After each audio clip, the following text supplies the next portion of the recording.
Bonjour à tous, heureux de vous retrouver sur le plateau de Paris Turf TV pour votre quotidienne reçue 5 sur 5, l'émission du Quintet Plus et du 5-5.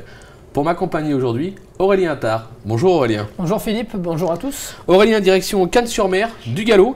Une épreuve pour 5 ans et plus sur 2000 mètres. PSF, piste en sable fibré, ça aura son importance. Un lot de qualité avec des chevaux qu'on connaît bien dans ce genre de combat. Effectivement, oui, on les connaît pratiquement tous dans ce genre de catégorie.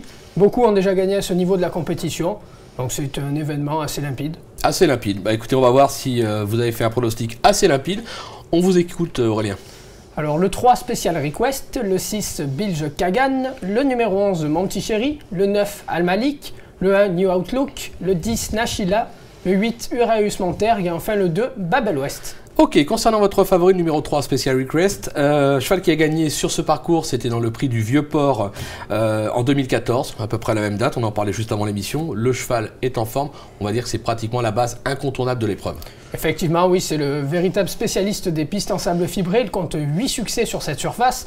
Dernièrement à Deauville, il a légèrement déçu en se classant 6e. Maintenant, il a beaucoup tiré durant le parcours. Il évoluait côté corde, une portion de piste qui n'a pas forcément avantagé beaucoup de concurrents depuis le début du meeting de Deauville. Donc je pense qu'il faut le reprendre. En plus, le lot semble à sa portée. Il a déjà rivalisé avec plusieurs de ses rivaux du jour. Je pense qu'il devrait répondre présent, surtout qu'Antoine Hamelin le connaît par cœur. C'est clair, on va le racheter en confiance. Vous lui opposez le numéro 6, Bill Kagan. 100% de réussite à Cannes-sur-Mer, un succès et un accessite, et notamment un succès, c'était dans le prix Jacques Bouchara, c'était sur 1600 mètres PSF. On sait qu'il tient sans problème les 2000 mètres, c'est l'opposition assez logique. Oui, en plus, Xavier Thomas de Méholt fait appel à Pierre-Charles Boudot. Pierre-Charles Boudot est en pleine forme. Euphorique. Il l'a montré avec les concurrents de Monsieur Prodhomme, en faisant les deux arrivées. Je pense sincèrement que Bilge Kagan, dernièrement, il ne faut pas le condamner parce que c'était une course un peu particulière. Il est resté à l'arrière-garde, il a tenté de se rapprocher. Son jockey a vu que ce n'était pas possible, il a rapidement posé les mains. Il a repris de la fraîcheur depuis.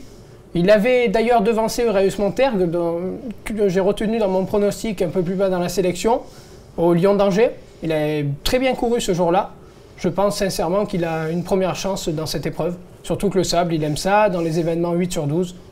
C'est bien, c'est la confiance. Croire, on l'aura compris. En troisième position, le numéro 11, mon petit chéri, c'est pas une déclaration, je préfère la préciser.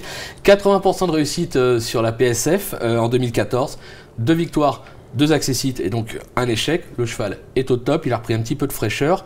C'est pas mal aussi. Maintenant, il y a le numéro 16 dans les stalles, mais je crois que ça vous inquiète pas. Pas du tout, non, parce que c'est un concurrent qui préfère attendre. Donc ce n'est pas un souci, son jockey peut le reprendre, le placer à l'arrière-garde. Il a montré dernièrement même qu'il pouvait contourner les chevaux. Il était dans le tournant final en 3e épaisseur. Il a contourné tout le monde, il a gagné assez facilement. Ce jour-là, il m'a d'ailleurs surpris parce que le lot était quand même bien composé. Il l'a vraiment fait très facilement. Je pense qu'il peut poursuivre sur sa lancée. Il est en pleine forme. Il a pris du moral, je crois, dans ses petites courses à condition. Je pense vraiment qu'il a son mot à dire ici. En plus, les pensionnaires de Jacques Rossi affichent une forme optimale. C'est clair. Donc on a vraiment toutes les raisons aussi de penser qu'il va disputer l'arrivée de... Bon, écoutez, on a 3 bonnes bases déjà dans ce Quintet Plus 5-5. En 4e position, le numéro 9, Al Malik, déjà placé sur cette piste. Sa dernière tentative sur le sable, c'est un succès. C'était à Deauville en août dernier. Là aussi, au papier, difficile de l'écarter. Effectivement, dernièrement, il s'est montré un peu décevant, même lors de ses 2 dernières tentatives. Il a carrément refusé de prendre le départ, pratiquement, puisqu'il restait dans sa stalle, il perdait du terrain. Maintenant, Xavier Nakadi lui met les œillères cette fois. C'est certainement pour le motiver davantage. C'est un concurrent, quand même, il faut souligner qu'il a battu des concurrents comme Tolka cet été. 14, qui aurait une première chance ici, il serait même déclassé. Je pense sincèrement qu'il faut le reprendre. Il apprécie la surface, il se plaît sur ce type de distance. Il est en 37,5 désormais, sa situation s'est nettement améliorée. Il a vraiment les moyens de remettre les pendules à l'heure. Bon, on va voir si son entraîneur Xavier Nakadi est d'accord avec vous, puisque Manu Rivron l'a joint au téléphone. C'est le moment de notre Minute Terrain. On l'écoute. Monsieur Nakadi, vous présentez Al Malik dans le quintet de mardi à Cannes-sur-Mer. Al Malik a terminé 2014 sur 2 contre-performances. Qu'est-ce qu'on peut en dire sur ces 2 dernières sorties? Bah, logiquement, ces deux dernières performances ne sont pas très bonnes.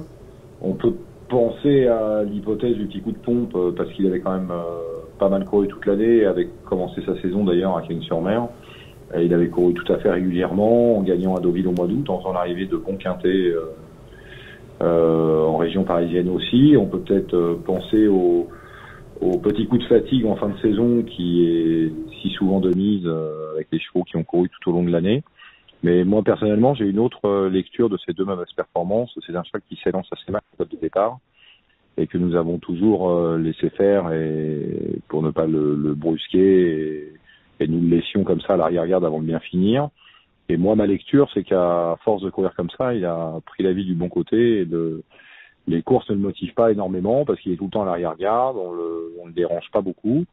Et tant qu'il a été frais et dispo, il venait finir sur les autres avec de bons résultats à la clé.